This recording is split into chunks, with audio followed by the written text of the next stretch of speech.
पडोनिया राही उगाच संतांची पायी नदके पुसणे सांगावे चित्त शुद्ध करी भावी सहजते स्फिती उपदेश परयुक्ती नदके पुसणे सांगावे चित्त शुद्ध करी भावी तुका म्हणे भाव जवळी धरुनी आणि देव नलगे पुसणे सांगावे चित्त शुद्ध करी भावे पांडुरंगा करो प्रथम पांडुरंगा करो प्रथम सरे चरणास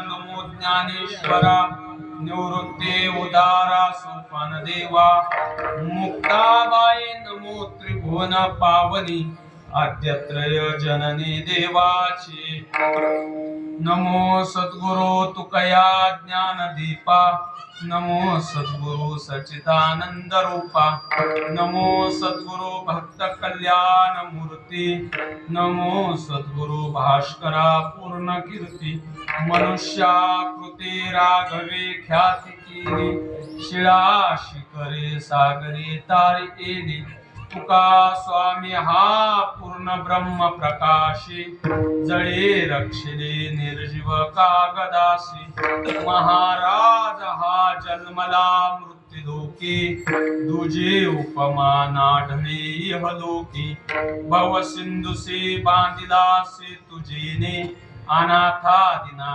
कारणे तुकयाने तुका भासला मानवी वेशधारी परिहालिला विग्रही निर्विकारी सोये श्री हरी व्यापको सर्व जीवा तुका तुची त्वहा परब्रह्म ठेवा जया पूजले आदरे पांडुरंगे विमानस्थ केले प्रयाण प्रसंगी तनु मानवी दिव्य रूपीच केले न त्यागे ते दिव्य लोकासी नेले संपाद्य ज्ञानंचे विधाय भक्ती विलोकितोयेन समाधिराज वैराग्यवंतं सुविचारयुक्तं नमामि जोगं शिरसा गुरुंतं मस्तके पायावरी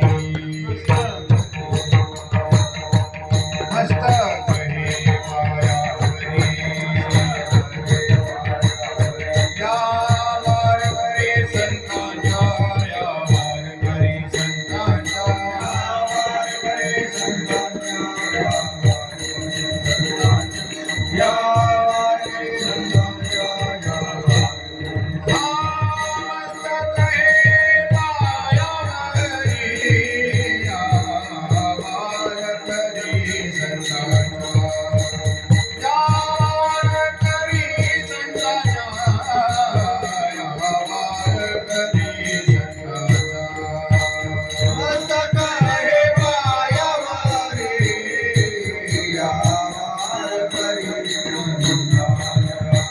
या वारकरी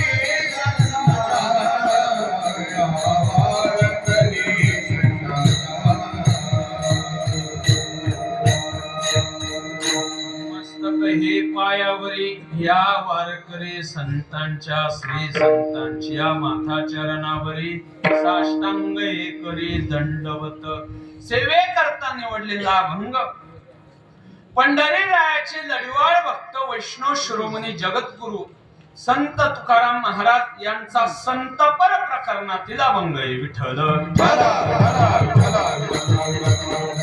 जगद्गुरु श्री तुकोबरायच्या गाथ्याचं जर आपण अवलोकन केलं तर स्वानंद सुखनिवासी सद्गुरु जोग महाराजांनी एक प्रकरणवारी गाथा काढलेली आहे. त्या प्रकरणवारी गाथ्यामध्ये आपल्याला जवळजवळ 100 प्रकरणं त्या गाथ्यामध्ये दिसून येतात. तिच्यातलं जवळजवळ 97 ते 98 क्रमांकाचं प्रकरण हे संतपर प्रकरण आहे. आणि त्या संतपर प्रकरणामध्ये 227 अभंग आहेत. त्या 227 अभंगातला एक 4 चरणाचा छोटेखानी असलेला अभंग संतांच्या सानिध्यात यायचं हे तुकोबराय अभंगातून सांगतात. विठ्ठल चालू असलेला अखंड हरिनाम सप्ताह नृसिंह जयंतीपासून सुरू झालेला अखंड हरिनाम सप्ताह या सप्ताहामध्ये आज 3ऱ्या दिवसाच्या सायंकाळच्या सत्रामध्ये आज माझ्याकडे सप्ताह कमिटीच्या वतीने आलेली माझ्यावर आजची कीर्तन रूपी सेवा 2-3 गोष्टी सांगतो आणि समोर जातो. आज 2-3 गोष्टीचं औचित्य आहे. सप्ताहाची सुरुवात ही नृसिंह जयंतीपासून सुरू झालेली आहे. श्री संत ज्ञानेश्वर महाराजांचं अभंगाचं पारायण अर्थात ज्ञानेश्वर गाथा पारायण आमच्या सद्गुरु जोग महाराज वारकरी शिक्षण संस्थेचे माजी विद्यार्थी आणि माझे ज्येष्ठ गुरुबंधू भागवताचार्य यतिराज बाबा लोहर हे मात्र या ठिकाणी उपस्थित आहे. आणि माझे अभिन्न हृदय असणारे आदरणीय पूजनीय भोलेश महाराज ते या ठिकाणी उपस्थित आहे. पेटीवर बसणारे आदरणीय पूजनीय बाबा उपस्थित आहे. मृदंगाचार्य भालदार चोपदार कार्यक्रमाचे व्यवस्थापक, आयोजक, संयोजक आणि नियोजक आणि माझ्या सर्व लाडक्या बहिणी, पितृवर्ग, मातृवर्ग सगळ्यांच्या चरणी पुन्हा एकदा भावभक्तीने नतमस्तक होतो. विठ्ठल. कार्यक्रमाच्या आजच्या दिवसाचं औचित्य असे, आदरणीय पूजनीय यतिराज बाबा म्हणले आज नारद जयंती आहे, हे एक विशेष आहे. नृसिंह जयंती निमित्त चालू असलेला अखंड हरिनाम सप्ताह हे विशेष आहे. तिसरी गोष्ट अशी आहे, त्या सप्ताहामध्ये जे कीर्तनकार आहेत ते विशेष आहे. का हो? अहो अन्य सप्ताह होतो त्याच्यात नाहीत का मग कीर्तनकार? अहो त्याच्यात पण आहेत, पण जे कीर्तनकार पहिल्या दिवसापासून तर काल्याच्या कीर्तनकार जे आहेत ते सगळे ब्रह्मचारी कीर्तनकार आहेत. ही त्याच्यातली विशेषता आहे. ज्यांनी कीर्तनकार निवडले त्यांनाही विशेष द्यावं लागेल. बऱ्याच सप्त्यामध्ये कीर्तनकार असतात. मग तुम्ही म्हणसाल का तुम्ही काही भेद करता का? ब्रह्मचारी कीर्तनकार, गृहस्थी कीर्तनकार नाही, तशातला विषय नाही. पण एक समीकरण जुळून आलं, याच्यात विशेषता आहे देवा. पहिल्या दिवसापासून तर शेवटच्या दिवसापर्यंत असणारे सगळेच महात्मे, सगळे महादेव, फक्त मी एकलाच नंदी आहे. विठ्ठल विठ्ठल. दुसरा अवचित्त असे, तिसरा अवचित्त वारकरी संप्रदायाचे असणारे भीष्माचार्य, ज्यांनी वारकरी संप्रदायाची धुरा सांभाळली अशी वैकुंठवासी बंकट स्वामी महाराज, आज त्यांची पुण्यतिथी देवा. काय कोण होते बंकट स्वामी महाराज? एक दोनच गोष्ट सांगतो आणि माझ्या अभंगामध्ये प्रवेश करतो. त्यांची गोष्ट जर मी तुम्हाला सांगितली नाही तर मला मात्र कलंक लागेल. ज्या गुरु घराण्यात, ज्या परंपरेत आम्ही शिकलो त्यांचं सांगायचं नाही तर मग सांगायचं कोणाचं? म्हणून त्यांची विशेषता सांगतो. त्यांची 2-3 गोष्टीने विशेषता सांगतो. ज्या परंपरेत महाराज शिकले, मी शिकलो, अन्य मंडळी या ठिकाणी उपस्थित असतील, माझा परिचय कमी आहे, पण तुमच्या समोर कथा म्हणतो. बंकट स्वामी महाराज हे मराठवाड्यातले होते. नेगनोर गावामध्ये त्यांचा जन्म झाला. पुढे आळंदी पंढरीची वारी करू लागले. पण त्यांना गुरु भेटले, सद्गुरु जोग महाराज. गुरूंची सेवा केली. वारकरी शिक्षण संस्था स्थापन झाली आळंदीला आणि पहिले अध्यक्ष झाले असतील तर बंकट स्वामी महाराज. हे एक विशेष लौकिक चरित्र आहे. अहो अलौकिक चरित्र सांगा ना काय त्यांचं. मग अलौकिक चरित्र ऐका. आईच्या पोटामध्ये 18 महिने राहिले ते, हे अलौकिक चरित्र आहे. अहो 18 महिने राहिले असतील आईच्या पोटामध्ये. पुन्हा काही विशेष आहे का? पुन्हा विशेष आहे. तुमच्यापासूनच 20 किलोमीटर जगद्गुरु श्री तुकोबरायची तपोभूमी आहे, घोराडेश्वर डोंगर. त्या घोराडेश्वर डोंगरावर एक स्वामी गुफा म्हणून एक गुफा आहे. त्या गुफेमध्ये नुसता पाला खाऊन 18 महिन्यामध्ये जगद्गुरु श्री तुकोबरायचा गाथा त्यांनी पाठ केला. आईच्या पोटातही 18 महिने राहिले आणि वेद, पंचम वेद असलेला जगद्गुरु श्री तुकोबरायचा गाथा हा सुद्धा त्यांनी 18च महिन्यात पाठ केला. हे अलौकिक चरित्र आहे. विठ्ठल. डबल एक अलौकिक चरित्र सांगतो, डबल पुन्हा जातो. पुण्यातले बाल गंधर्व एकच प्याला हे नाटक त्यांनी लिहिलं. बंकट स्वामी महाराजांचा काकडा अतिशय सुंदर, जणू जनावरांनी त्यांचा काकडा ऐकावा एवढा त्यांचा काकड्याचा स्वर मारा. पंढरी क्षेत्रामध्ये सकाळी सकाळी त्यांचा काकडा. तुम्ही जर पंढरीला गेले आणि परिक्रमा जर करत असले तर मोठा एक मठ लागतो बंकट स्वामी म्हणून, बंकट सदन म्हणून त्याचं नाव आहे. आपण जर गेलो तर पहा, त्या मठ 3 मजली आहे देवा. पुण्याचे बालगंधर्व एकच प्याला नाटक त्यांनी लिहिलं. ते त्यांच्या काकड्याला 2.5ला येऊन बसायचे. 4चा काकडा म्हणून 2.5ला जागा लोक जिंकण्यासाठी येऊन बसायचे. बरेच दिवस काकडा ऐकला. काही शिष्यमंडळ त्यांचे होते. त्यांनी सांगितलं, स्वामी आम्ही तुमचा काकडा ऐकण्याकरता येतो, मग तुम्ही एक दिवस आमचं नाटक पाहण्याकरता या ना. बंकट स्वामी महाराजांनी दिलेलं उत्तर अतिशय योग्य आहे, फार महत्वाचं आहे. त्यांनी सांगितलं, अहो समाजाने मला माझ्या खांद्यावर एक धुरा दिलेली आहे संप्रदायाची. मी जर आज तुमच्या एका नाटकाला आलो तर लोक उद्या तमाशाला जातील, माझं नाव सांगतील बंकट स्वामी महाराज हे नाटक पाहायला जात होते. मग आपण तमाशाला गेलो म्हणून काय झालं? अहो काय संप्रदायात मोठे लोक होऊन गेले की ज्यांनी आपल्या उभ्या आयुष्यात नाटक पाहण्याला सुद्धा जाऊ शकले नाही, येणारा उद्याचा समाज तो बिघडू शकतो, येणारा उद्याचा समाज तो अयोग्य मार्गाने जाऊ शकतो. मग येणारा समाज अयोग्य मार्गाने जाऊ नये, त्याने योग्य मार्गाने जावे. म्हणून आपणही योग्य वागावं, आपणही चांगलं वागावं, आपणही चांगलं राहावं. म्हणून बंकर स्वामी महाराजांनी त्यांना उत्तर पाठवलं, मी नाटकाला येऊ शकत नाही, सांगायचा तात्पर्य संपलं देवा. आपलं जीवन कोणाला तरी मार्गदर्शन ठरावं, आपल्या जीवनाचा आदर्श डोळ्यापुढे ठेवून समाजाने चांगलं वागावं. असे लोक मात्र समाजातून निघून गेले. असे असलेले बंकर स्वामी महाराज आज त्यांची पुण्यतिथी आहे. अशा संत महात्म्यांच्या या पुण्यतिथीचा औचित्य आणि सप्ताहाचा तिसरा दिवस म्हणून संतपरा प्रकरणातील अभंग निवडण्याचं भाग्य मात्र मी प्रवृत्त झालो. माझ्या सारख्याने तुमच्या समोर कीर्तन करावं एवढी फारशी माझी काही योग्यता नाही, फारशी काही माझी तपश्चर्या नाही. पण या साधू संतांनी मात्र उभं केलं, म्हणून यांच्या पुढे काहीतरी आपलं बोलावं. जगद्गुरु श्री तुकोबरायचा अभंग सेवेकरता घेतलेला आहे. रोजचा कीर्तनकार बाबा येतो, त्याचा अभंग बदलतो, प्रवचनकाराचा श्लोकही बदलतो, गायनाचार्याची चाल रोज बदलते, पखवादावाला असेल त्याचे मुखडे दररोज बदलतात, वेगवेगळे असतात. स्वयंपाक करणारी माता माऊली असेल तर कधी पुरणपोळ्या करते तर कधी इडल्या करते, कधी अनारसे करते तर कधी कानोले करते. तिचा मेनू रोज बदलतो, तमाशातली लावणी रोज बदलते. एखादी माता माऊली पिक्चर मालिका पाहत असेल तर महिन्याला पिक्चर बदलतो, महिन्याला मालिका बदलते. एखादा भामटा माणूस तरी तपशील असेल तर रोज त्याचा पत्ताही बदलतो, भामट्या माणसाचा पत्ता रोज बदलतो, सरकारचा कायदाही बदलतो. पण जगद्गुरु श्री तुकोबरायचे अभंग कधीच बदलत नाही. ज्या अभंगाचा हा जे अभंग आहे त्याचा भंग कधीच होत नाही. एक चरण आचरणात आणलं की मरण गोड होते, असे तुकोबरायचे अभंग आहे. विठ्ठल एखादा मनुष्य असेल, घर जावई जर झाला तर त्याला सगळी इस्टेट मिळते. एखाद्या माणसाला मुलगा नसेल, तो दत्तपुत्रा घेतला त्याला आयती संपत्ती मिळते. कबाड, गबाड आणि लबाड या तीन गोष्टी अशा आहेत की ह्या तीन गोष्टीने माणसाला काही मिळतं, पण परमार्थ असा आहे त्याच्या साधना केल्याशिवाय काहीच मिळत नाही. म्हणून साधना करावं लागते. विठ्ठल साधना करत असताना आपण योग्य साधना करावी. आपण एखाद्या साधू संतांच्या संगतीत राहावं आणि साधू संतांच्या संगतीत राहून आपल्या जीवनाची सफलता करावी. आपलं जीवन योग्य वाटणं चाललंय का?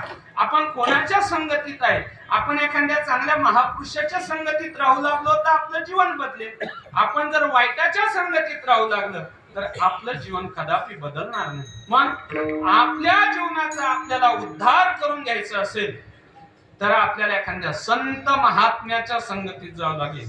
आणि वाईटाच्या संगतीत गेल्याच्या नंतर आपलं पतन आहे.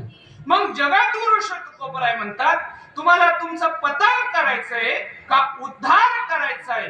हा केवळ संघाचा महिमा आहे. पतन उद्धार संघाचा महिमा, पतन उद्धार संघाचा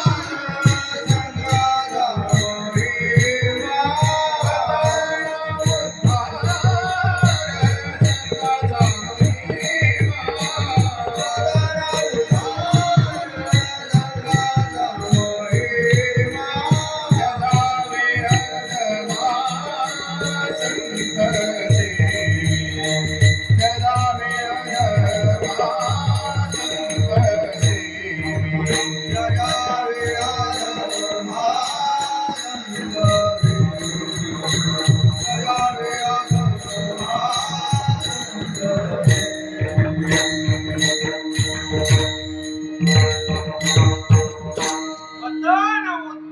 संघाचा महिमा त्याजावे अधमा संत सेवी. अहो तुम्हाला तुमचं पतन करून घ्यायचं तर तुमचा उद्धार करून घ्यायचा, हे मात्र तुमच्यावर अवलंबून आहे. तुमचं आचरण कसं आहे त्याच्यावर अवलंबून आहे. जसं जसं तुमचं आचरण असेल तशी तशी तुमच्या जीवनाला गती मिळते. जशी जशी तुमची गती असेल तशी तशी तुमची कृती असते. अहो जशी जशी तुमची कृती असेल तसे तसे तुमचे विचार असतील. जसे जसे तुमचे विचार असेल तशी तशी संगती तुम्हाला भेटत असते. तुमच्या विचारावर तुमची संगती. तुम्ही एखाद्या चोराजवळ बसले तर तुम्ही काय निष्काम महात्मा बनणार आहे का? जगद्गुरु श्री तुकोबराय म्हणतात, बैसला चोरावाशी तैसी होय बुद्धी, देखताची चिठ्ठी म्हणावे, देखताची चिठ्ठी म्हणावे. तैसी होय बुद्धी, देखताची चिठ्ठी म्हणावे, देखताची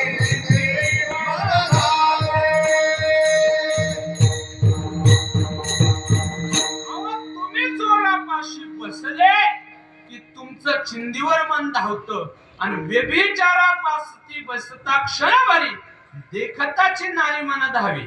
मग तुम्ही ठरवा तुमची संगती कशी करायची. तुम्हाला कोणाच्या संगतीत राहायचं हे तुम्ही ठरवलं पाहिजे. तुम्हाला चांगल्याच्या संगतीत जायचं का वाईटाच्या संगतीत जायचं थोडं माता माऊलींना कळण असा एक शास्त्रातला दृष्टांत सांगतो आणि पुरुष वर्गांना कळेल असा एक दृष्टांत सांगतो, म्हणजे आणखीन तुमच्या लक्षात लवकर येईल. तुम्ही तवा घ्या. तवा घेतला, चूल पेटवली, तवा ठेवा चुलीवर आणि चुलीवर तवा ठेवला की तो तपला की त्याच्यावर एक पाण्याचा थेंब घ्या आणि तो टाका. पाण्याचा थेंब घेतला, तो तव्यावर टाकला की लगेच त्या ताव्यावर त्या पाण्याचं बाष्पीभवन होतं, तो थेंब संपला जातो. ओ मावशी, एक काम करा ना, पुन्हा पाण्याचा थेंब घ्या आणि एक गुलाबाचं फुल पहा आणि त्या गुलाबाच्या फुलावर तोच थेंब टाका. ते गुलाबाचं फुल चम चम चम चम करू लागतं. ओ मावशी, पुन्हा एक काम करा, पुन्हा एक थेंब घ्या आणि स्वाती नक्षत्रामध्ये शिंपल्यात तो थेंब पाण्याचा टाका. त्या शिंपल्यामध्ये ते पाण्याचा थेंब टाकला की त्याचा मोतीच बनतो. मी नाही सांगत, ज्ञानेश्वर महाराज सांगतात, हे असो स्वस्तीचे उदक शुक्ती मोती व्याळी विखर संतप्त ऐसी संस्थितस्य पयसो नामापित न ज्ञायते मुक्ताकार तया तदैव नलिनी पत्र स्थितम राजते स्वास्थ्य सागर शुक्ति मध्य पतितम तन्मौक्तिकम जायते प्रायणात्तम मध्योत्तम गुण संसर्गता जायते. पहिल्या पाण्याचा थेंबाने संगती तव्याची केली तो नष्ट झाला. दुसऱ्या पाण्याच्या थेंबाने गुलाबाच्या फुलाची संगती केली तो चमचम चमचम करू लागला. तिसऱ्या पाण्याच्या थेंबाने स्वाती नक्षत्रामध्ये शिंपल्याची संगती केली, त्याचा मोतीच बनला. संगतीचे स्तर बदलत गेले. मग आपल्या जीवनामध्ये आपल्याला मग पाण्याची थेंबाची संगतीनं तव्याची केली तर मग आपल्याला तव्यासारख्या माणसाच्या करून संपायचं का? का आपल्याला चमचम करायचं का आपल्याला मोतीच बनायचं? मग हे आपल्यावर अवलंबून आहे. आपण कशाच्या संगतीत राहिलो पाहिजे हे आपलं महत्वाचं आहे. दृष्टांत संपला. सिद्धांत एवढाच आहे, आपण चांगल्याच्या संगतीत कशी करायची हे स्तर बदलत गेले. डिसेंबर महिना लागला की आंब्याला मोहर फुटतो. नोव्हेंबर डिसेंबर महिन्यामध्ये आंब्याला मोहर फुटतो. जानेवारी महिना लागला की बाजरीच्या दाण्यासारखी कैरी बनते. जानेवारीचा शेवटचा हप्ता लागला की हरभऱ्याच्या दाण्यासारखी कैरी बनते. अहो फेब्रुवारी लागला, अहो सुपारी सारखी कैरी बनते. अहो फेब्रुवारीचा शेवटचा हप्ता लागला ना, अहो मग जांभळासारखी बनते ते. अहो मार्च पहिला आठवडा लागला आता, अहो मग लिंबासारखी कैरी झाली. अहो फेब्रुवारी लागला ना, अहो मग ती कैरी कांद्यासारखी झाली. अहो मे महिना लागला बाबा आता, मग तीच कैरी जांबासारखी झाली. आता फेब्रुवारी महिना मे महिना लागला, ती कैरी जांबासारखी झाली. शेत नांगरलं. शेत नांगरल्याच्या नंतर त्या कैरीनं देठ सोडलं आणि ती खाली पडली. मग देठ सोडलं खाली पडली की त्याचा आमरस होतो का पळपापड होता का साखर आंबा होतो का काय होतं ते तुम्हीच सांगा. ती कैरीनं देठ सोडलं आणि ती खाली पडली. खाली पडल्याच्या नंतर तिचा आमरस होणार नाही, पळपापड होणार नाही, साखर आंबाही होणार नाही, खाण्याच्याही कामी राहणार नाही. अहो मग का बाबा, सांगा ना उत्तर. त्या कैरीनं देठ सोडला की तिच्यात रस उतरत नाही आणि आपण चांगल्या माणसाची संगती सोडली की आपल्या जीवनात बोध उतरत नाही. विठ्ठल हो, मग आपल्या जीवनामध्ये बोध उतरावा, आपलं जीवन चांगलं काहीतरी बनावं म्हणून आपण चांगल्या संत महापुरुषाच्या संगतीत आपलं जीवन व्यतीत केलं पाहिजे, आपण व्यतीत घातलं पाहिजे, आपण राहिलो पाहिजे, त्यांचं सानिध्य सोडून गेलंच नाही पाहिजे. म्हणून संतांच्या सानिध्यात राहू, दुर्जन माणसाच्या संगतीत राहू नये. पुष्कळ असे प्रमाण मी तुम्हाला सांगतो. तुका म्हणे क्षण नको तयाचे दर्शन. अहो तुकोबराय म्हणले विंचाच्या फक्त नांगीतच विषय, पण दुर्जन माणूस जर पाहिला तर दुर्जन माणसाच्या सर्वांगामध्ये विषय. तुका म्हणे विंचाची नांगी आणि तैसा दुर्जन सर्वांगी. सगळ्या अंगामध्ये दुर्जन माणसाच्या विष भरलंय देवा. मग दुर्जन माणसाची संगती करू नये. जगद्गुरु श्री तुकोबरायचा गाथा कोणी जरी वाचत असेल तर त्या गाथ्यामध्ये 4000 अभंग आहे, पण एक असा अभंग आहे देवा, नुसतं दुर्जनाचंच वर्णन तुकोबरायने एकाच अभंगात केलं. दुर्जनाची गंधी विष्टेची या परी देखून या दुरी व्हावे तया. ऐका हो तुम्ही माते सज्जन करू संगष्टन नाही बोलू. दुर्जनाचे अंगी अखंड विटाळ वाणी रजस्वाला श्रवे तैसे. दुर्जनाच्या भय धरावे त्या परी पिसळल्यावरी धावे श्वान. दुर्जनाचा भला नवे अंग संग बोलीला असे त्याग देशाचा ते. तुका म्हणे किती सांगावे पृथक अंग कुंभी पाक दुर्जनाचे. दुर्जन माणसाचं एवढं भय धरावं तुकोबराय म्हणले, ज्याप्रमाणे पिसळलेलं कुत्र धावताना त्याचप्रमाणे आपण त्याच्यापासून धावलं पाहिजे. म्हणून दुर्जन माणसाच्या संगतीत आपण राहू नये. दुर्जन माणसाच्या संगतीत आपण गेलो की आपल्या जीवनाचा नैनाट होतो महाराज. एवढा हिरा आहे हिरा तुकोबराय म्हणले, पण तो हिरा दुर्जनाच्या संगतीत गेला आणि तो भंगला ना. मग देखनाच्या संगे हिरा जो भंगला. देखनाच्या संगे हिरा जो भंगला. देखनाच्या संगे हिरा जो भंगला. देखनाच्या संगे हिरा जो भंगला. उसकी नडला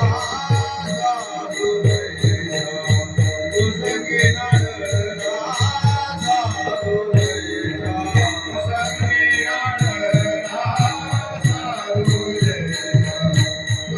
देशा. उसकी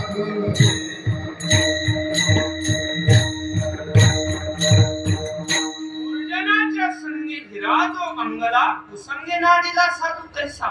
तो हिरा होता घन घाय न फुटणारा. तुका म्हणे तोच हिरा घन घाय न पुरे हिरा. असा अभेद्य किमतीचा हिरा, न तुटणारा हिरा. फक्त संगत त्याची चुकली देवा. आपल्यामध्ये सुद्धा चांगले चांगले हिरे, पण ते हिऱ्यांची संगत चुकली. हिऱ्यांची संगत चुकल्यामुळे त्यांच्या जीवनाचा मात्र विषय संपला. ते जीवनामधून संपले. म्हणून आपल्या जीवनामध्ये आपल्याला एखाद्या चांगल्याची संगत पाहिजे, चांगल्या महापुरुषाची संगत पाहिजे. म्हणून तुकोबराय म्हणू लागले, अरे मग चांगल्याची संगत धरावी. आमचे मामासाहेब दांडेकर होते संस्थेचे, ते एक विषय सांगायचे की म्हणायचे, अरे समाजात जीवन जगत असताना समाजाचं पोषण करा, समाजाचं शोषण करू नका. जे माणसं समाजाचं पोषण करतात ते साधू वृत्तीचे समजायचे, आणि जे समाजाचं शोषण करतात ना ते ढेकणाच्या वृत्तीचे समजायचे. काहो महाराज, मग आम्हाला साधू वृत्तीचे जे माणसं पाहिजेत, आम्हाला त्यांच्यात जायचं. अहो मग त्यांच्यात जायचं तर मग समागम कर. संत समागमी धरावी आवडी आणि करावी तातडी परमार्थी. अरे त्यांच्यात जाय आणि परमार्थाची तातडी कर. पण त्याच्यातला एक साधक उठला आणि तो तुकोबरायांना म्हणू लागला, महाराज आतापर्यंत जे कीर्तन तुम्ही सांगू लागले ना ते योग्य होतो, पण आता तुमचं कीर्तन आम्हाला कळेना. तुम्ही हे परमार्थ करावी तातडी परमार्थी, हे जे परमार्थी शब्द सांगितला ना, हा परमार्थी शब्द जरा अवघड वाटतो आम्हाला. ते म्हणले नाही, आतापर्यंत जे कीर्तन सांगितलं ते योग्य वाटलं. चांगल्याची संगती करा, वाईटाची संगती करू नये. चांगल्या सज्जन महापुरुषाच्या संगतीत राहावं. जेणेकरून आपला उद्धार होईल, वाईटाच्या संगतीत राहू नये, आपला पतन होईल. येथपर्यंत आम्हाला तुमचं कीर्तन कळालेलं आहे, पण हे करावे तातडी परमार्थ हे काही कळलं नाही. अरे थुगावला सप्ताह बसलेला आहे गड्या, त्या सप्त्याला जायचं. सप्त्याला गेल्याच्या नंतर सकाळी उठायचं. आपलं सकाळी 4 वाजता काकडा असतो, 5 वाजता काकड्याला जायचं. काकडा झाल्याच्या नंतर विष्णू सहस्रनाम असेल, गाथा ज्ञानेश्वरी भागवतात आपलं पारायण करायचं, नित्यनेम करायचा. ज्ञानेश्वर महाराज गाथाचं पारायण आहे, दुपारी हरिपाठ आहे, तदनंतर हरिकीर्तन आहे, संध्याकाळी जागर आहे. तू असं कर. त्याने सांगितलं हे जे काही थुगावच्या सप्त्याचं जे तुम्ही सांगितलं ना, हे योग्य सांगितलं, पण हे जरा वेगळंच आहे हो का.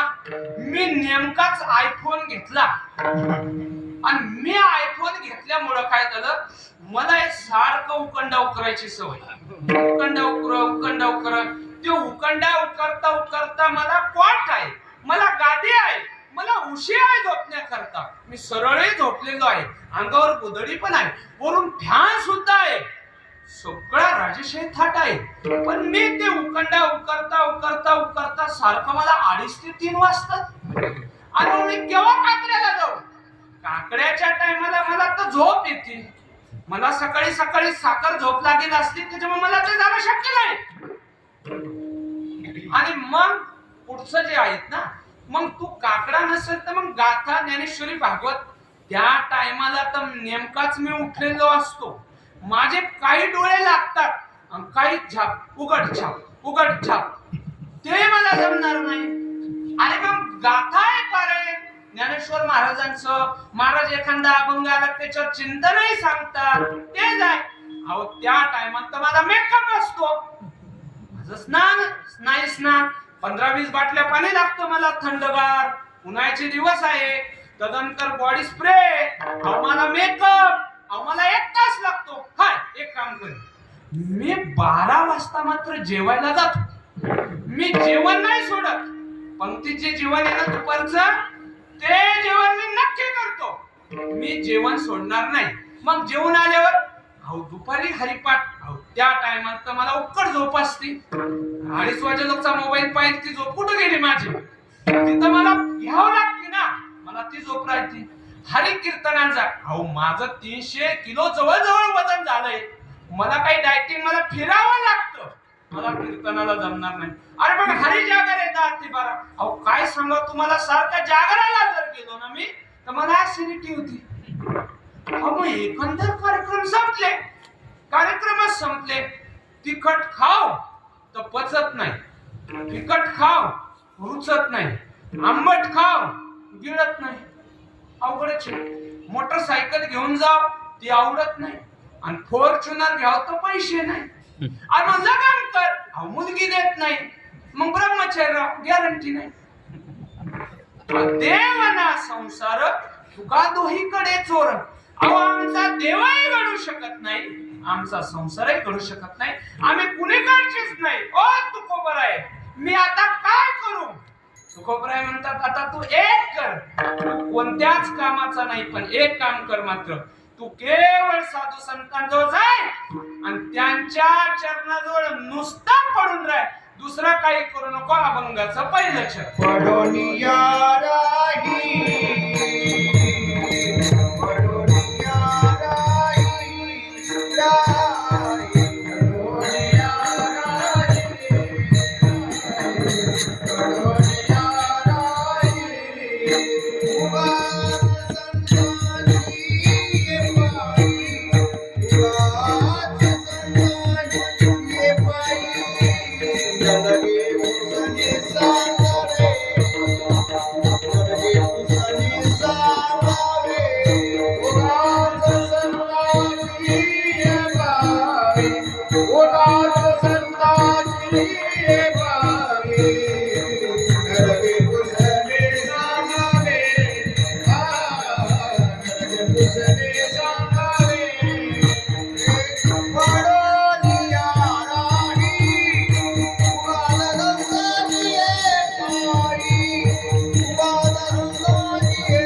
पायी संतांची पायी उगाच पडून यार आहे. संतांच्या पायाजवळ फक्त उगाच पडून राहायचं. थोडी ग्रामीण भागातली एक म्हण सांगतो आणि डबल पुढे वळतो. जमिनीवर शेण पडलं की ते शेण माती घेऊन उठतं. तसं संतांच्या चरणाजवळ आपण पडून राहिलो तर काहीतरी रजकण घेऊन उठल्याशिवाय राहणार नाही. हे ताकद संतांच्या जवळ पडून राहण्याची. पुन्हा एक तुकोबरायचं प्रमाण सांगतो. संतांच्या जोळे द्वारी आणि दुरी पळती गोमाशा. का गोमाशा म्हणजे काय याचा अर्थ सांगा. गोमाशा शब्दाचा अर्थ आहे काम, क्रोध, लोभ, दम, मद, मत्सर हे सगळे तुमचे संतांच्या दारात तुम्ही पडले ते सगळे तुमचे पळून जातात. एवढी ताकद पडून राहण्यात आहे. पण कुठे? संतांच्या दारामध्ये पडून राहण्यात ताकद आहे. संतांच्या दारामध्ये पडून राहिलं पाहिजे तर आपला फायदा आहे. थंडीचे दिवस आहे. थंडीच्या दिवसामध्ये थंडी वाजते आणि त्या लाल गाडी जवळ अग्नी ठेवलेली, शेकोटी केलेली. मग शेकोटी जर तुम्हाला त्याच्याजवळ जाऊन तुमची थंडी जावं वाटत असेल तर तुम्हाला तेथे जावं लागेल. मग तिथे जाऊन तुम्हाला ते शेकावं लागेल.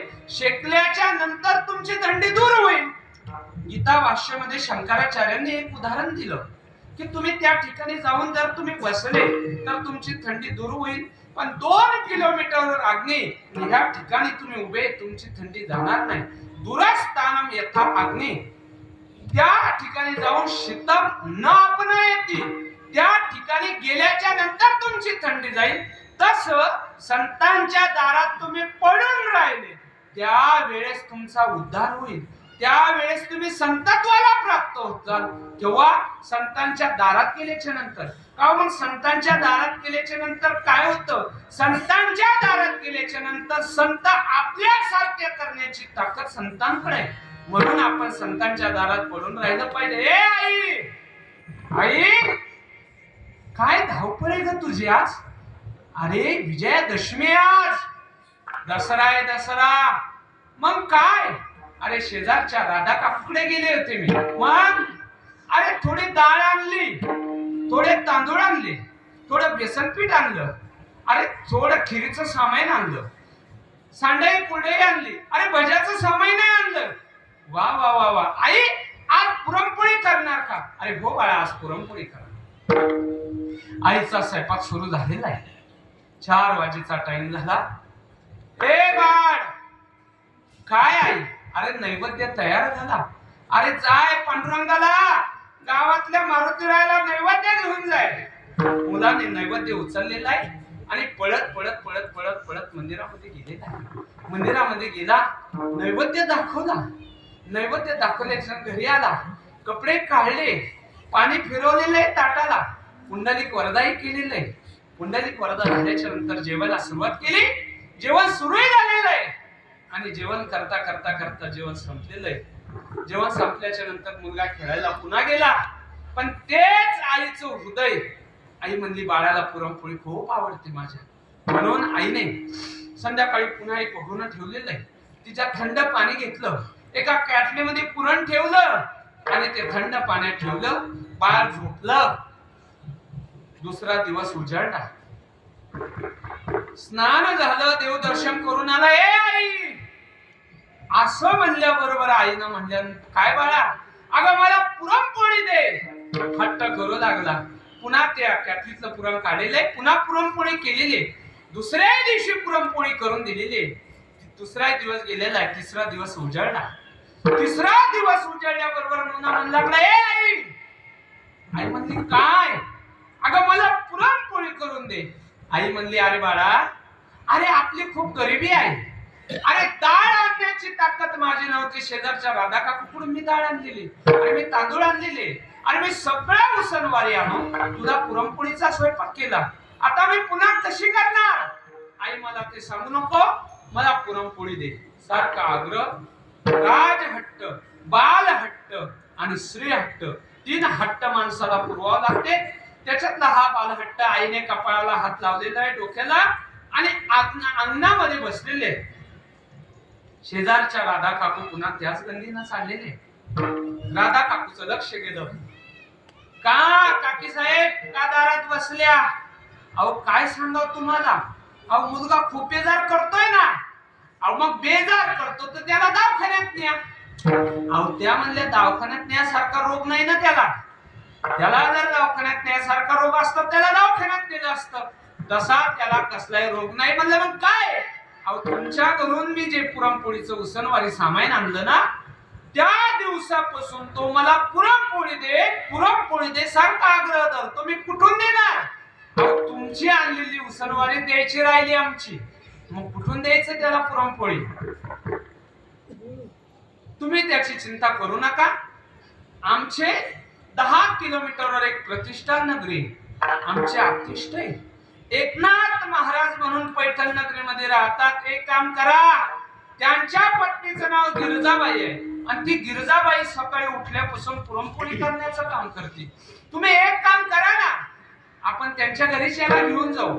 आपण कोण्या तोंडाने नेता दुसऱ्याच्या घरी? अहो तुम्ही चिंताच करू नका. गिरजाबाईचा स्वभाव चांगला आहे, नाथ महाराजांचा स्वभाव देव माणूस आहे, शांतीदूत आहे. अहो ते शांती ब्रह्म आहे, ते काही म्हणणार नाही. चला काही हरकत नाही. मुलाच्या हातात धरलेले पिशवी घेतलेली, पिशवी घेऊन धर्मकाम करत करत करत करत पैठण नगरीमध्ये गेलेले. नाथ महाराज वाड्यापुढे घोंगडी टाकलेली, बारबंदी घातलेली, हातभर शेंडी लांब त्यांची आहे, कपाळाला गंध आहे, गळ्यामध्ये तुळशीच्या माळा आहे. राम कृष्ण हरे, राम कृष्ण हरे. काय आहे साहेब, काय काम काढलं? आले होते. नाथ महाराजच आहेत का तुम्ही? हो हो हो हो, मी नाथ महाराजच आहे. या बसा आहे साहेब. ए गिरजा, अरे गिरजा. जी मालक. अगं थोडा गुळ आण, थोडं पाणी आण. आपल्याकडे पाहुणे आलेले. गिरजाबाई गुळ घेऊन आलेले, पाणी घेऊनही आलेले, पाणी दिलेलं आहे. हात धुवा. अहो बसा. आल्याच्या नंतर पहिले पाहुणे आले की त्यांना गुळ दिला जात होता, पाणी दिला जात होता. आताचे पाहुणे गेले की पहिला प्रश्न विचारतात, आयफोनचा चार्जर आहे का? अरे काय चार्जर विचारतात? पहिले पाहुणे तसे नव्हते देवा. पाहुणे गेल्याच्या नंतर आदर सन्मान झाला, बोलणं बसणं झालं. मावशी का काम काढलेलं आहे बोला. महाराज हा मुलगा आम्हाला ठेवायचा काय हरकत नाही, ठेवून द्या.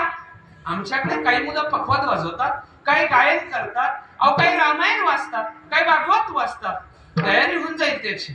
सकाळी काकडा असतो, दुपारी माझा रामायणचा पाठ असतो, संध्याकाळी ज्ञानेश्वर महाराजांचा हरिपाठ असतो. त्यानंतर काही 5-50 लोक वाड्यात जर गोळा झाले तर मी कीर्तनही करतो. ठेवून द्या त्याला, हरकत नाही काय. गिरजाबाईने नाथ महाराजाला आवाज दिला. नाथ महाराज आत गेले. आत गेल्याच्या नंतर मुलाने आईचा हात धरला. म्हणले आई नेमकं तुम्हाला हरिपाठाला आणलं का काकड्याला आणलं का पुरणपोळ्या खायला आणलं? एक सांग, कशाला आणलं? कोणती आई, कोणत्या आईचं हृदय होईल असं लोकांच्या घरी गेल्याच्या नंतर म्हणायचं माझा पोरगा पुरणपोळ्या खायला आणला म्हणून? नाही नाही, ए बाय मी म्हणू शकत नाही. थैली उचल, चाल आपण पुन्हा घरी जाऊ. थैली उचललेली आहे. पुन्हा मार्गस्थ होण्याच्या काळजीवर आहे. नाथ महाराज गिरजाबाईंना बोलले आणि दरवाजात आल्यावर विचारलं, ओ अक्का साहेब, ओ ताई साहेब, अहो का चालले तुम्ही? काही बोलणं नाही, बसणं नाही. अहो काहीतरी आचार विचार घ्या, काहीतरी समस्या मांडा. समस्या मांडल्या म्हणजे तुमचा प्रश्न सुटेल. महाराज काय प्रश्न सुटेल, काय समस्या मांडावा?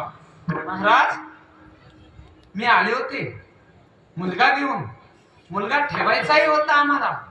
तुम्ही काकडा सांगितला, हरिपाठ सांगितला, रामायण सांगितला, पण याची क्वालिटी याच्यातली कोणतीच नाही ना. हा त्या क्वालिटीत बसणारा नाही ना. त्याच्यामुळं मी नाराज झाले. माझ्या पोराची क्वांटिटी आहे, क्वालिटी नाही ना. मग मी काय करणार?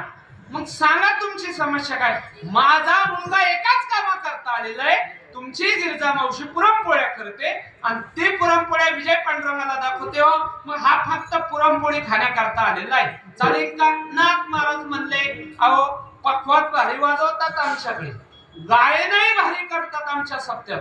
अहो ऐकायलाही 200-300 लोक असतात सगळे. पण संध्याकाळच्या 9च्या पंक्तीला आणि 12च्या पंक्तीला खाणाराच नाही. खास खाणारा 30-30 पोळ्या, 40-40 पोळ्या. 2-2 पाटल्या आमटी, होय काय खाणं झालं का? 2-2 पातीला भात, असा खाणारा बळकट असा कोणी नाही. म्हणले मग कोणी नाही ना? मग हा आहे, हा तेवढं खाऊ शकतो, याला घेऊन द्या तुम्ही. म्हणले काय हरकत नाही, घेऊन द्या. पण ते त्यांचं नाव होतं गावबा महाराज. ते म्हणले ओ नाथ महाराज, ऐका, करार झालेला आहे, पण करारात बदल नका होऊ देऊ. मी पुरणपोळी खाईन, पण मी 11 वाजता उठीन. सकाळी 11 वाजता घंटी वाजली की मी 11 वाजता आहे की. नाथ महाराज म्हणले चालेल. सकाळी 10:30 विजय पांडुरंगाला नैवेद्य दाखवला, म्हणजे तुला जेवू घालू आम्ही. आणि संध्याकाळी म्हणले संध्याकाळी 8 वाजता, म्हणजे 7:30च्या टायमाला पुन्हा पांडुरंगाला नैवेद्य देऊ आणि तुला जेवू घालू. म्हणजे काय हरकत नाही, नियम सुरू झालेला आहे. गिरजा मावशी तर 4लाच उठायची. एरवी पांडुरंगाच्या नैवेद्याला 2च पोळ्या कराव्या लागायच्या, झालं काम. पण आता जर अशा 30-30 पोळ्या, 40-40 पोळ्या. गिरजा मावशीचं कंबर फार दुखायला लागलं. म्हणजे 4ला उठली की 11 वाजेला पुरणपोळ्या. घंटा वाजला की आलाच बाबा थाळी घेऊन खायला. 11 वाजता झोपायचा की 6:30 पावणे 7लाच उठायचा. काही लोक अशी टायमावरच उठतात. ते मेकअप गिकअप केला, 8:30 वाजता हजर, 9ची पंगत. तसाच हा बाबा करायचा. सकाळी डबल जे झोपायचा, 8-9 वाजेला निवांत झोपायचा. पण त्या काळात काही मोबाईल साधनं नव्हती. निवांत झोप, नामा म्हणे देवाचा तया ठेवायला, विश्रांती घ्याव्या कल्पवरी. निवांत असा झोप घ्यायचा. घेता एक दिवस सगळे वाड्यामध्ये आले. रामायणाचा पाठ सुरू झाला. नाथ महाराजांनी सगळ्या लोकांना सांगितलं, अहो आजपासून आता मात्र रामायण, उद्यापासून कोणीतरी एखादा वक्ता मी सांगेन, त्याच तो वक्ता सांगेन. मात्र आता मला फाल्गुन वद्य षष्टी जवळ आलेले. आमच्या गुरुनी जनार्दन स्वामींनी समाधी घेतलेली. माझा जन्मही त्या वेळचा आहे आणि मलाही जल समाधी घ्यायची आहे. म्हणून आता माझा काळ जवळ आलेला आहे. उर्वरित रामायण कोणीतरी वक्ता निघेल. पण एक बाई उठली बा त्याची. महाराज म्हणजे प्रभू रामचंद्राने तुम्हाला आज्ञा केलेली होती. म्हणले काय? अहो रामायण सांगावं ही तुम्हाला आज्ञा होती. तुम्ही म्हणता वक्ता देईल, मग वक्ता तरी कोणता आहे ते सांगा ना. एखाद्या बारीनं काही पंच कमिटीत लोक म्हणतात, अहो महाराज कोणता आहे? तो युट्यूबवर आहे का? फेसबुकवर आहे का? अहो तो व्हॉट्सअपवर आहे का? तो काही आद्य असला तर त्याला बोलवा. त्याचं काहीतरी चिंगडी पाहिल्याशिवाय कोणी बोलवत नाही. मग तो जर तसा असेल तर त्याला बोलवा. तसं ती बाई म्हणू लागली नाथ महाराजाला, महाराज तुम्ही वक्ता देणार, पण तो वक्ता सांगा ना. तर ते नाथ महाराज म्हणले, आता उद्या तर बसवायचा शिया, मग उद्या बसवण्यापेक्षा आता याचं नाव जाहीर करू. नाथ महाराज म्हणजे उद्यापासून रामायण सांगेल तो गावबा. तर ती मावशी कडाळली ना, गावबा. अहो गिरजाबाईचं फक्त मानखाड दिसू राहिलं. म्हणले अख्खा हाड चुर झाले, एवढ्या पुरणपोळ्या करू राहिली. म्हणले किती वर्षापासून याला, तरी हा हरिपाठाला नाही, कधी काकड्याला नाही, कधी रामायणाला नाही, कधी ज्ञानेश्वर महाराजाच्या गाथा पारायणार नाही. हा काय रामायण सांगणार? नाथ महाराज म्हणले आपण प्रात्यक्षिक करू उद्या.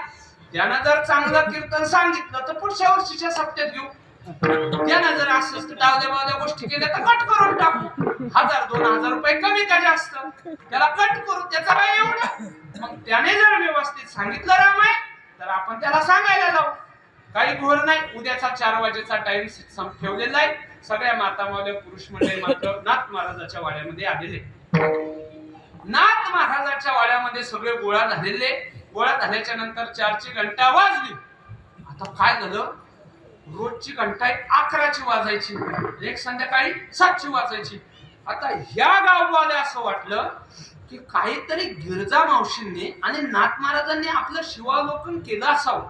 याची तब्येत थोडी कमी दिसती, थोडी कमी झालेली आहे. 40-40 पोळ्या सकाळच्या संध्याकाळच्या. म्हणजे याला आपण दुपारी 4ला सुद्धा आणखी 40 पोळ्या दिल्या पाहिजे, असं काहीतरी यांचं झालं असेल भ्रम. म्हणजे ज्या अर्थी सकाळची एक 11 वाजेची घंटा वाजायची, एक संध्याकाळची वाजायची, आता एक दुपारी सुरू झाली 4ला. मग त्या अर्थी दुपारी सुद्धा आता पोळे भेटणार आणि त्यावेळी 40च पोळ्या भेटणार, कमी भेटणार नाही. म्हणजे एकंदर दुपारच्या 40, ह्या 40, संध्याकाळच्या 40, भरपूर अशा पुरणपोळ्या आपल्याला झालेल्या आहेत. अरे चांगला विचार केलेला आहे. थाळा घेतला, 4ची घंटा वाजली. घंटा वाजल्याबरोबर 4 वाजता थाळी घेतली गावगावाने. पोळी पोळी पोळी पोळी. आता ते दररोजच करत यायचे तसं खाली पोळी पोळी पोळी पोळी. मग ते पोळी पोळी पोळी करत आल्यावर नाथ महाराज म्हणजे आज पोळी नाही, मग आज पोथी पोथी आणि पोथी. पोथी म्हणले पोथी काकडा रामायण याचा तर आपला काही संबंध नाही. सार गुळवणी पुरणपोळ्या भजे सांड्या कुळल्या याचा संबंध आपला रोज. आता हे समीकरण कसं जुळायचं ते म्हणले त्याची चिंता करू नको. अरे तू व्यासपीठावर बैस. नाथ महाराजांचं दर्शन गावबा महाराजांनी घेतलं. गावबा महाराजांनी दर्शन घेतलं आणि व्यासपीठावर बसले. कृपा दृष्टी निहाळिले, आपल्या पदी बसविले. नाथ महाराजांनी नुसतं गावबा महाराजाकडे पाहिलं. पाहिल्या बरोबर युद्धकांडातल्या आज 47 अध्यायानंतर सरळ सरळ सन सन सन सन मुखातून ओव्या पडू लागल्या गावबा महाराजांच्या. आणि पूर्ण नामा रामायणाचा ग्रंथ गावबा महाराजांनी नाथ महाराजावर पूर्ण केला. देवा निस्त संतांच्या दारात पडून राहिला. नुसतं पुरणपोळ्या खाण्याकरता गावबा महाराज पडून राहिले. पण गावबा नाथ महाराजांच्या समाधीचं पैठण क्षेत्रातलं दर्शन घेतलं. आपण बाहेर पडलो की मग गावबा महाराजांचं दर्शन घ्यावं लागतं. संत आपल्या योग्यतेला प्राप्त करतात. ही ताकद संतांच्या चरणाजवळ नुसतं पडून राहण्यात हे विठ्ठल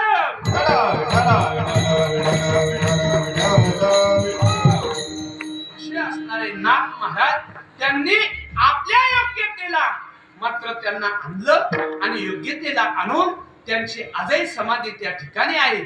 असे नाथ महाराजांनी अनेक तुम्ही त्या संतांकडे वाईट भावनेने या. संत तरी सुद्धा तुमचा स्वीकार केल्याशिवाय राहणार नाही. संत तुम्हाला संतत्वाच्या प्राप्तीला पैठण गावामध्ये दौंडी झाली. दौंडी नाथ महाराजांना फक्त राग आणून दाखवा. एक येवन होता, अनेक व्यापार केले होते, अनेक धंदे त्याने केले होते.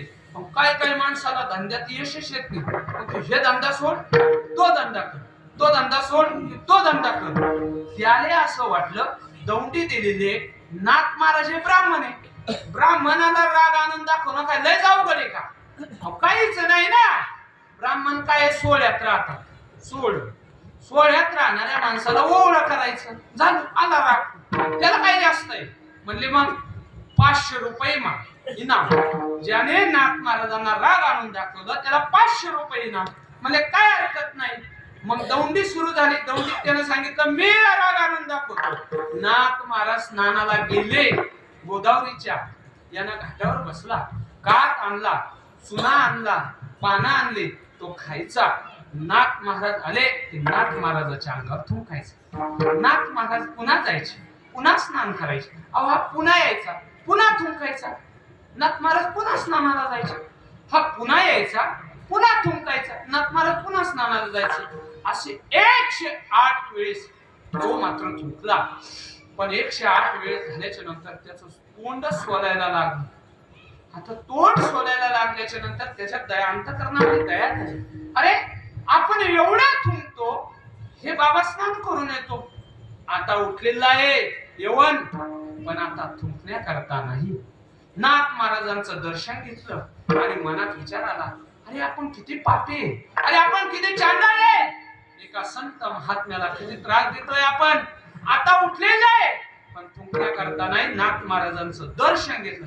अहो दर्शन घेतल्याबरोबर नाथ महाराजांनी काय केलं? प्रसाद देऊनी मुक्त केला. प्रसाद देऊनी मुक्त केला. प्रसाद देऊनी मुक्त केला. प्रसाद देऊनी आयवण अंगारी तुमचा प्रसाद देवानी मुक्त केला. प्रसाद देवानी मुक्त केला.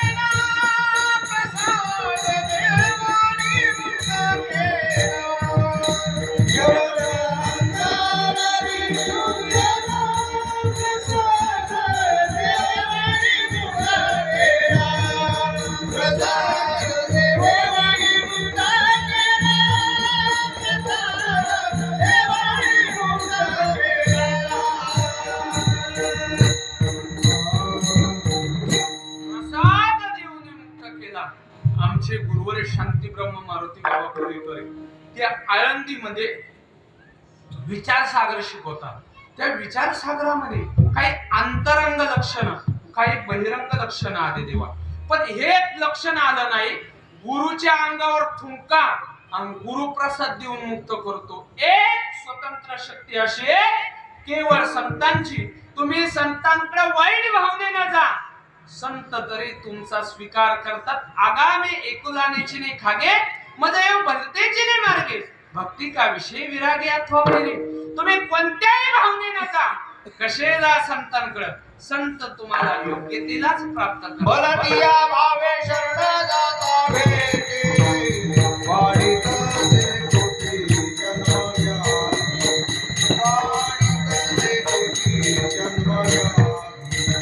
भलतिया भावे शरण जाता भेटे वाढीत से कोटी जन्म व्याधी. वाढीत से कोटी जन्म व्याधी.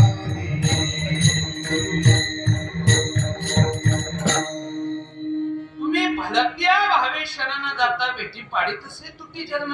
कोणत्याही भावनेनं त्यांच्याकडे जा, ते तुमचं सोनं केल्याशिवाय राहत नाही. 9वा अध्याय ज्ञानेश्वरीचा एक प्रसंग तुम्हाला मला सांगावंसं वाटतं. ज्ञानेश्वर महाराजांनी उदाहरण दिला. कुऱ्हाडणी होत्या. कुऱ्हाडी सगळ्या कुऱ्हाडणी झाड तोडायची कुऱ्हाड, तिला मी कुऱ्हाडीबाई म्हणतो म्हणजे तुमच्या लक्षात यासाठी. त्या कुऱ्हाडणी बाईंनी काय केलं, मीटिंग घेतली. सगळ्या कुऱ्हाडणी एक आल्या, गाव म्हणल्या, एकही बाहेर गेली नाही, फुटली नाही. आणि ते एक आल्या आणि त्या कुऱ्हाडणी काय म्हणू लागल्या, अगं परीस नावाची जाते आणि ती लय आगाऊ आहे, आपण तिला संपवलं पाहिजे. तिच्यातली एक कुऱ्हाडीण म्हणली, ए जाड्या कुऱ्हाडीणबाई, जाडी कुऱ्हाडीणबाई, तू अध्यक्ष होय आणि अध्यक्ष होऊन एक तातडीची मीटिंग घे. ती जाडी कुऱ्हाडीण जी होती, म्हणजे जाडी म्हणजे अर्थात मोठी, ती मोठी कुऱ्हाडीण काय म्हणली, तुम्ही बारक्या कुऱ्हाडणी सगळे एक या. मी बॉस होते आणि मी फोडते त्याला, परीस नावाच्या जातीला संपून टाकू. आपण तातडीची मीटिंग घेऊ, संध्याकाळी 12 वाजता आपण तिच्या घरावर टाका टाकू आणि त्याला संपून टाकू. सगळ्या कुऱ्हाडणी म्हणल्या काही गुर नाही. जाडी कुऱ्हाडीण ताई तू म्हणशील तसं आमचं. ती म्हणली मी म्हणेन तसं तर चला मग गेले परीस नावाच्याकडे. आता परेश नावाच्याकडे गेल्याच्या नंतर कुऱ्हाडीणबाईनं काय केलं, कुऱ्हाडीणबाई उठली आणि मग ती कुऱ्हाड फोडणार. तर ज्ञानेश्वर महाराज म्हणतात, आगावरी फोडा वाया लागी, लोह मिळो का परेसाची अंगी, काजे मिळती प्रसंगी सोन्याची होईजी. गावातल्या नाही, अख्ख्या मावळातल्या जरी कुऱ्हाडणी एक आल्या आणि त्या परेसाकडे गेल्या तरी ते परीस नावाची जात अख्ख्या मावळातल्या कुऱ्हाडणीला परीस केल्याशिवाय राहणार नाही. तसे तुम्ही कोणीही कोणत्या भावनेनं संतांकडे जा, संत तुम्हाला संतत्व प्राप्त करून देण्याशिवाय राहणार नाही. एवढा मोठा अधिकार या साधू संतांचा आहे. मग काहो महाराज, ह्या साधू संतांकडे 20 वर्ष पडून राहायचं का 25 राहायचं, अहो का 50 राहायचं? अरे 50 नाही, आयुष्यभर राहिला तर चालतो. ते म्हणत नाही, पुसत नाही, फक्त चित्त शुद्धीची गरज आहे. अभंगाचं दुसरं नलगे पुसणे सांगावे, नलगे पुसणे सांगावे, नलगे पुसणे सांगावे,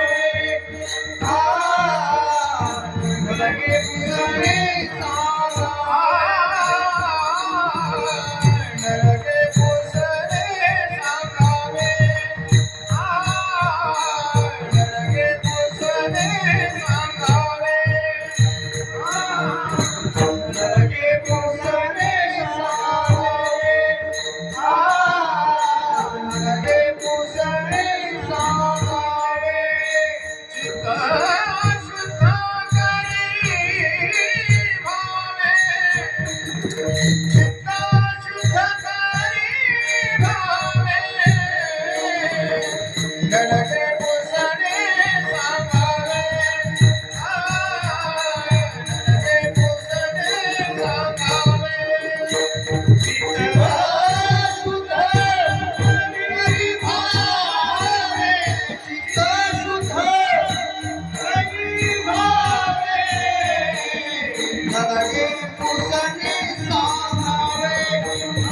नरके पुसणे सांगावे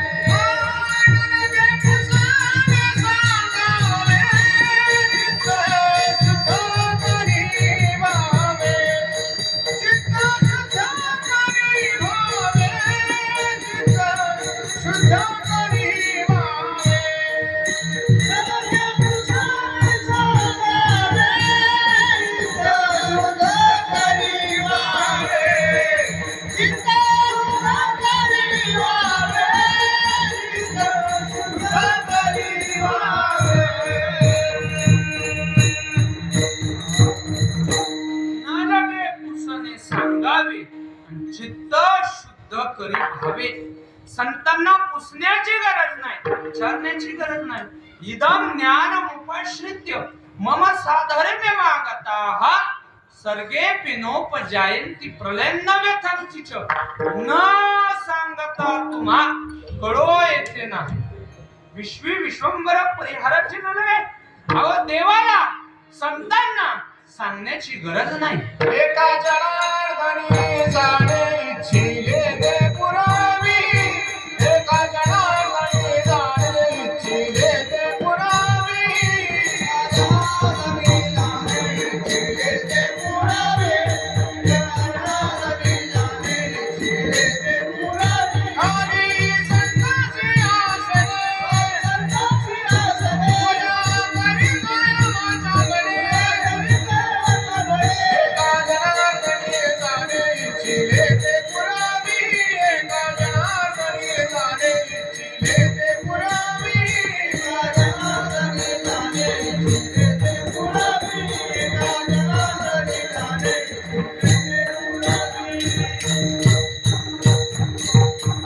एका जनार्दनी जाणे इच्छिले ते पुरवी.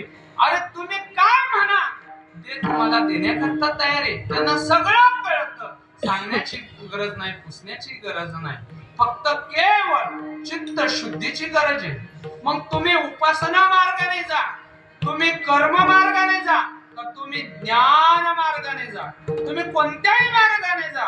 मुख्य साधावया परमार्थ अवश्य पाहिजे सुचिता. सुचिता वाचून तत्वता न लाभे हातानेच स्वार्थ.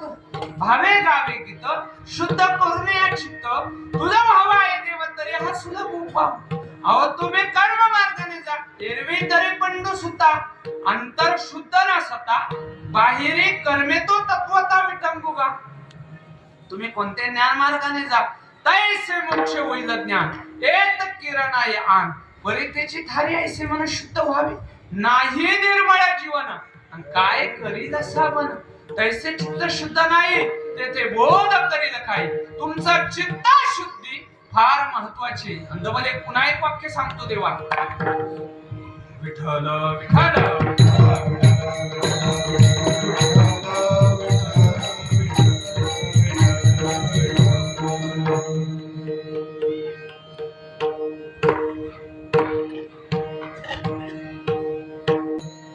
परमार्थामध्ये आपल्या गळ्यात माळी किती, आपल्या कपाळाला गंध आहे. अहो आपण काय करतोय याला अजिबात महत्व नाही देऊ. चित्त शुद्धीला महत्व आहे. चित्त शुद्धीला. चित्त शुद्धी हो चित्त शुद्धी. तुका म्हणे येऊनी गोपाळ. तुका म्हणे चित्त करावे निर्मळ आणि येऊनी गोपाळ राहे तिथे. देवा भगवान परमात्मा कोणाच्याही हृदयात जायला तयार नाही. तिथं आड घातलं चित्त. जिथं चित्त आहे आणि ते शुद्ध आहे आणि ते निर्मळ आहे त्याच ठिकाणी जागा भगवान परमात्म्याचे अन्य कोणाचे नाही. पुन्हा एकच प्रसंग सांगतो नाथस महाराजांचा. थोडा माता माऊलींच्या लय लक्षात येईल तो. आणखी दृष्टांत हा सिद्धांताच्या दृष्टिकोनानं दिला पाहिजे. केवढं नाथ महाराजांचं अंतकरण चित्तशुद्धी होते. एक गावामध्ये एक माता माऊली होती. 50 वर्ष झाली पण आपली पोट काही उजवे ना. अर्थात तिला काही संतती नव्हती. मुलबाळ होईना. 20-25 वर्ष झालेली आहे. शेजारच्या गावामध्ये एक ब्राह्मण काका राहत होते. आपला दृढ विश्वास घेऊन ब्राह्मण काकाकडे गेले. ब्राह्मण काका अहो 25 वर्ष झाले अजून माझी पूस उजवली नाही. अहो मला मुलबाळ व्हावं सांगा ना काही. अगं बाई तू कोणत्या गावात राहते ग? महाराज, मी पैठण नगरीमध्ये राहते. अगं, भानुदासाच्या पुढे महाविष्णूचा अवतार. अव त्या तुझ्या गावामध्ये देव अवताराला आला देव, आणि तू माझ्यासारख्या ब्राह्मणाकडे येऊन विचारते. जाय तू नाथ महाराजांकडे जाय, दारामध्ये जाय, मनोमन इच्छा कर. मनोमन इच्छा केल्याच्या नंतर तुझी इच्छा पूर्ण होईल. काय हरकत नाही म्हणले. घरी गेलेली आहे. स्नान वगैरे केलं, सडा समर्जन केलं, रांगोळ काढी, घरातली देवपूजा केली, आपल्या मालकांचं पतिदेवाचं दर्शन घेतलं आणि दर्शन घेऊन नाथ महाराजांच्या वाड्याकडे जाऊ लागली. नाथ महाराजांच्या वाड्याकडे गेली. नाथ महाराजांचा मुलगा हरिपंडित दारासमोरच रिंगत होता, खेळत होता आणि मनोमन इच्छा केली, नाथ महाराज, माझ्या जर पोटी एखादं मुलबाळ झालं तर ह्या मुलाला, माझ्या मुलाला जसे दागिने मी करीन ना, तसे तुमच्या हरिपंडिताला सुद्धा करीन. अशी मनोमय डोळे लावलेले नाथ महाराज समोर बसलेले होते. दुरून अशी इच्छा केली, नाथ महाराज, मला मुलगा होऊ द्या. मुलगा झाला की तुमच्याही मुलाला मी तेवढे दागिने करीन. अशी इच्छा केली. माता माऊली घरी आली. घरी आली, स्वयंपाक पाणी करू लागली. वर्षभरामध्ये मात्र तिला दिवस गेले. वर्ष 2 वर्ष झाल्याच्या नंतर मात्र बाळातपण झालं. मुलगा झाला, आनंद झाला. मुलगा झाला, आनंद झाला. मुलगा रांगू लागला. रांगू लागल्याबरोबर लक्षात आलं, अगं बाई, ब्राह्मण काकानं सांगितलं होतं नाथ महाराजांकडे जाय, मनोमन इच्छा कर. अगं, मी मनोमन इच्छा केली, मला मुलगा झाला, पण मी एक पण त्या ठिकाणी केला होता की मला जर मुलगा झाला तर त्या मुलगाला जे दागिने केले तसे दागिने मी हरिपंडिताला करीन. मनोमन इच्छा केली होती. अगं, नवस केला होता. नवस फेडण्याचा टाइम आलेला आहे. आता उशीर झाला नाही पाहिजे, लगेच कामाला लागू. सगळे दागिने एका पेटीत भरलेले आणि नाथ महाराजांच्या वाड्यासमोर गेली. नाथ महाराजांच्या वाड्यासमोर गेल्याच्या नंतर नाथ महाराजांच्या वाड्यासमोर अनेक काही मुलं खेळत होते.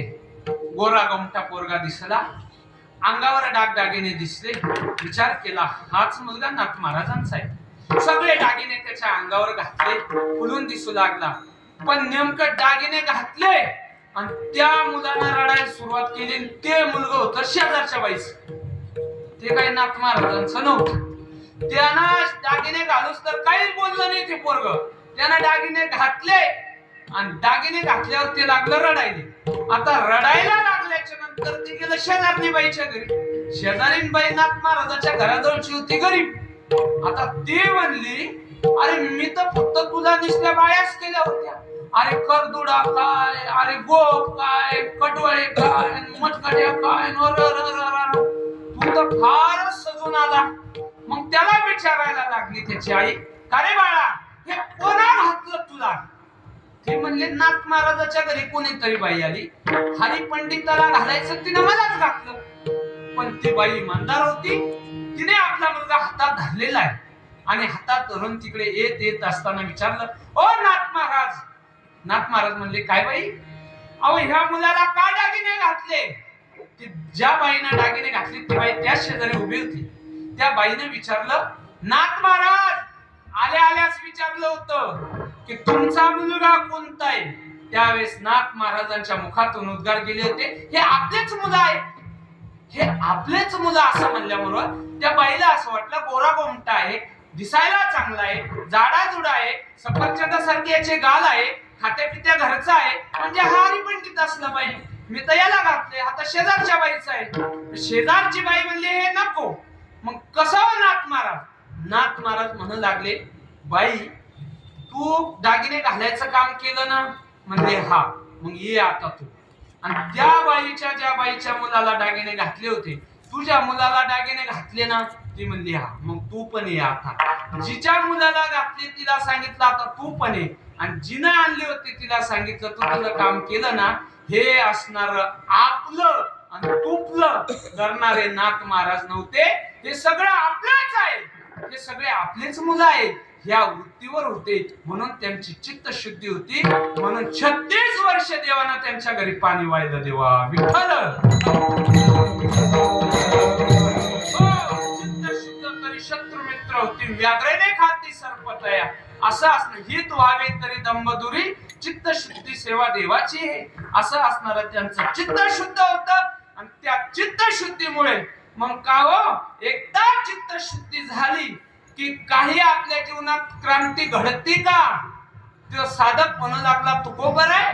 मग चित्त शुद्ध जर नसलं तर मग नसलं चित्त शुद्ध तर संत तुला उपदेश करतील. अभंगाचं तिसरं चरण.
उपदेश प्रयुक्ती. स्फिती शब्दाचा अर्थ आहे उत्कृष्ट योग्यता. अरे चित्त शुद्धी तर करच, पण त्या संतांच्या ठिकाणी उत्कृष्ट अशी योग्यता आहे. तेच संत तुला उपदेश प्रयुक्ती, तुला नाही तशा गोष्टींना उत्कृष्ट योग्यता तुझ्या ठिकाणी नाही आली तर ते तुला उपदेश करतील. उप हा उपसर्ग आहे, दिश दिशती हा धातू आहे. उपसर्ग म्हणजे जवळ, तुला जवळ करतील. दिश दिशती म्हणजे दाखवणे, तुला त्यापर्यंत ते देतील. जीवाचा देवापर्यंत नेणारा दुवा कोण असेल तर तो उपदेश आहे. तुला ते उपदेश करतील. सहज बोलणे ही तो उपदेश, करुणी सायास शिकविती. तसा तो उपदेश तुला करतील. उपदेश तो भला ते हाती झाला चित्ती धरावा. अरे ते उपदेश करून तुझ्या जीवनाचं कल्याणच करतील. त्याच्या बाबतीत तू काही नाही, फक्त तू संतांचं आचरण कर आणि संत ज्या मार्गाने चालतात त्या मार्गाने चाल, त्याच्या मागे मागे चाल. तू मात्र काही आपली अन्यथा तू दुसऱ्या मार्गाने तुझ्या जीवनाला वळण लावू नको. तू योग्य वळण संतांच्या मार्गाने लाव, संतांच्या मार्गाने चाल. एकदा उत्कृष्ट योग्यता तुझ्या अंगी आली की तुझ्या जीवनात एवढी मोठी क्रांती घडेल. अहो काय क्रांती घडेल? अभंगाचा शेवटचा चरण.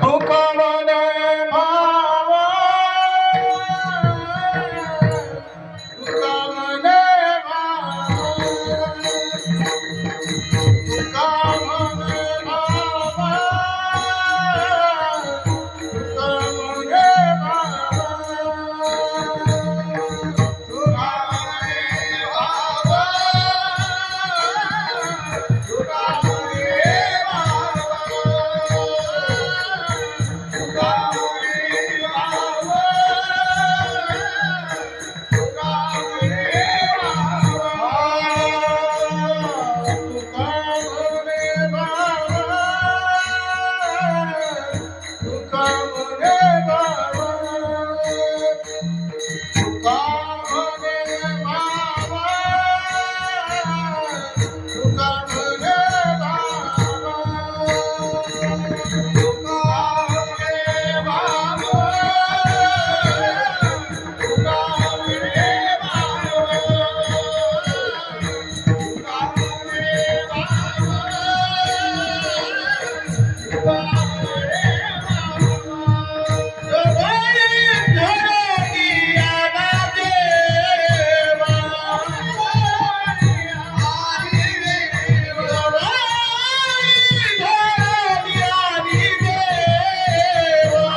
आणि देव.